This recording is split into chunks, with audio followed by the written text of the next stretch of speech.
This is a review for The 100, Season 5, Episode 1, entitled Eden. So this was the big Season 5 premiere, and I gotta say, I think they kicked things off pretty nicely on The 100. We get to fill in the gaps with Clark's story at the end of Season 4. They did a time jump of 6 years, and we saw that Clark was in some forest area driving around in a van with some little kid, and you were, wondering, well, what the hell happened? I mean, how did this occur?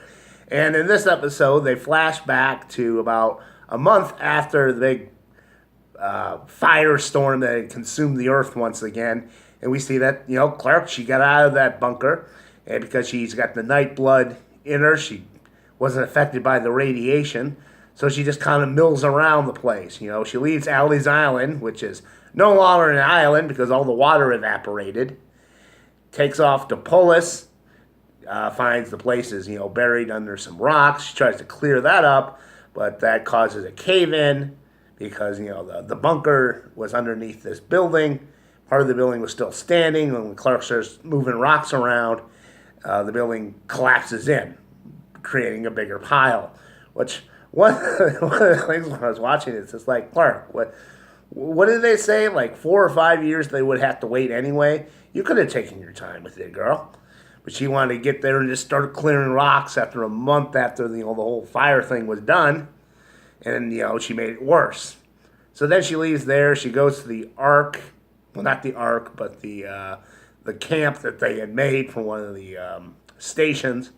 That place is demolished. She finds some of Jasper's things.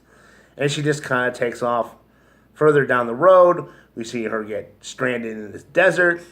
And it looks like she's fucked, she's gonna die, but all of a sudden she sees this buzzard flying around, and she realizes, well, if that buzzard's alive, there must be food or something to sustain life around here somewhere. So she follows the buzzard to the Green Valley, which is like the Shenandoah National Forest, or it at least had been. And then she kills the buzzard, which kind of surprised me. I mean, this buzzard saves her life. She's like, oh, thank you. Instead, she pulls out a gun and shoots it so she can eat it. Because we're dealing with a tougher Clark here. Okay, so then, while she's in the forest, she discovers the village of one of the Grounder clans, Shadow Valley clan, I believe they were called. And, their village and area had all survived the blast, but everyone had died from radiation except for this one little girl, because she was a Nightblood. And, okay, that all makes sense. And then, at first, this little Nightblood girl is hostile to Clark because she thinks she's a Flamekeeper. And I guess she's been taught all her life, you gotta watch out for these fucking Flamekeepers because they want to take you away from your village, have you fight people to the death so that you could be a commander, or not. You could lose those fights. So then, she sets up a trap where Clark falls in for it, but when she realizes Clark's a Nightblood and not a Flamekeeper, things are okay, and over the years they just developed a friendship. And then that's when the one transport shows up, and Clark realizes, holy shit, it's those assholes from the colonies. Apparently there was, at one point, there was a colony on the asteroid belt between, I think, Mars and Jupiter, or something like that, and, it was a prison colony, and like I said, she sees the transport, and we get our first look at those guys as they land in the valley. They open the doors to their ship. A couple people come out, and they're completely militaristic. And one thing that got me is they insinuate, one of the ladies says something about, well, we got to find out what happens to the Earth while we were asleep, like cryogenics. So because I was thinking we would be dealing with the descendants of the people who used to live on the colony. Like the prisoners and the prison staff, they find out the Earth is destroyed, so they keep on living their lives on the asteroid belt, intermingle and whatnot, or maybe they had a class structure or something like that, but I think they're implying that, nope, it's the same people. They went to sleep for about 100 years, now they've woken up and they're coming down to Earth. My God, they're a bunch of assholes.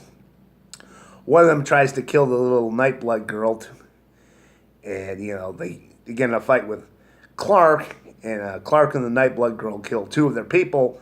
So now these, colonists from the prison colony, they realize, oh shit, we're not alone, and you've got two dead bodies on the side. So that's basically where they went with Clark, and we got a few glimpses into what happened to Bellamy and his crew. They just been living on the Ark, making ends meet, growing shitty food and whatnot. And it appears that there was some kind of falling out with Murphy. Surprise, surprise. And they see the ship from the asteroid belt come orbiting Earth, dropping this drop ship, and they think, well, you know what? We can't stay here any longer. I mean, the reason that they've been up there so long is that they can't figure a way how to make a drop ship work, so they decide that they're going to head off to the prison ship, which is still in orbit. So that might be interesting. And Octavia, basically, I guess she's queen of the grounders, still in the bunker, and she's just presiding over, them having fights to the death. Like, it's like the Coliseum, where you've got two grounders and they're fighting one another till one dies. I think it has something to do with population control. If you watch the trailer for the next episode, that's what it looks like. So yeah, all around, I thought it was a pretty decent episode. They fill in the blanks with Clark's story.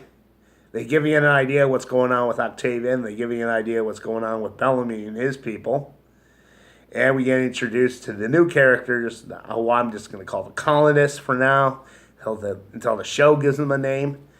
And it's kind of interesting. The only real gripe would be the the prison people.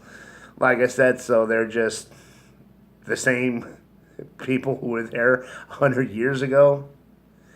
I don't know, and of course they're all assholes, but I guess we're going to be seeing things from the perspective, like they flipping around. Like first season, the Sky people came down, and they were the newcomers trying to fit in, and they had to deal with the grounders.